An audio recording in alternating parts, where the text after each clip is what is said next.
saya ke Pak Doli, ini pertanyaan terakhir saya untuk Anda. Justru kalau kita melihat kasus IKTP ini paling tidak terbukti atau tidak terbukti sudah mencoreng nama Golkar secara tidak langsung, katakanlah seperti itu. Tapi kalau kita melihat proses demokrasi ke depannya, ada proses pilkada di 2018, ada kemudian kemungkinan elektabilitas Golkar juga akan menurun setelah kasus ini kemudian diproses oleh KPK. Bagaimana kemudian keputusan atau sikap dari Partai Golkar selanjutnya?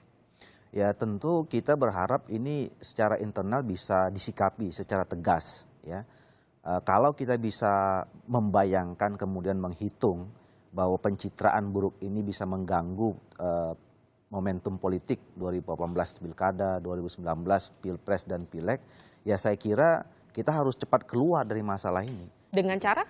Ya, bagi kader-kader yang terlibat, yang disebut namanya itu, ya dengan segala hormat, kemudian kita harus keluarkan dari Partai Golkar ini. Sehingga jadi gini, pilihannya kita mau menyelamatkan Partai Golkar atau menyelamatkan individu-individu yang sekarang disebut-sebut namanya. Baik. Gitu kan? Nah, saya kira kita kan punya, itu tadi saya katakan, tergantung stakeholder dari Partai Golkar. Itu DPP, ya kemudian DPD, ada dewan-dewan. Tapi artinya kita harus mengedepankan asas praduga tak bersalah, kita menunggu proses hukum yang berjalan sambil menunggu bagaimana keputusan dari Partai Golkar jika memang terbukti. Saya kira ini pesan terakhir ya, bahwa kita semua berharap, ini KPK kan tentu berhadapan dengan nama-nama besar, ya, yang punya pengaruh politik kuat.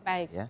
Kita dukung KPK supaya bergeming, ya, tidak terpengaruh dengan intimidasi, ancaman, teror, apalagi rekayasa-rekayasa politik yang dimasukkan ke hukum gitu ya, sehingga ini memang bisa betul-betul tuntas gitu. Dan artinya kita dorong bersama KPK supaya mengusut kasus ini hingga tuntas begitu. Hingga tuntas, cepat, efektif gitu ya, dan sehingga partai-partai politik ini juga bisa cepat mengambil keputusan. Tidak terganggu dalam menghadapi momentum politik. Terima kasih.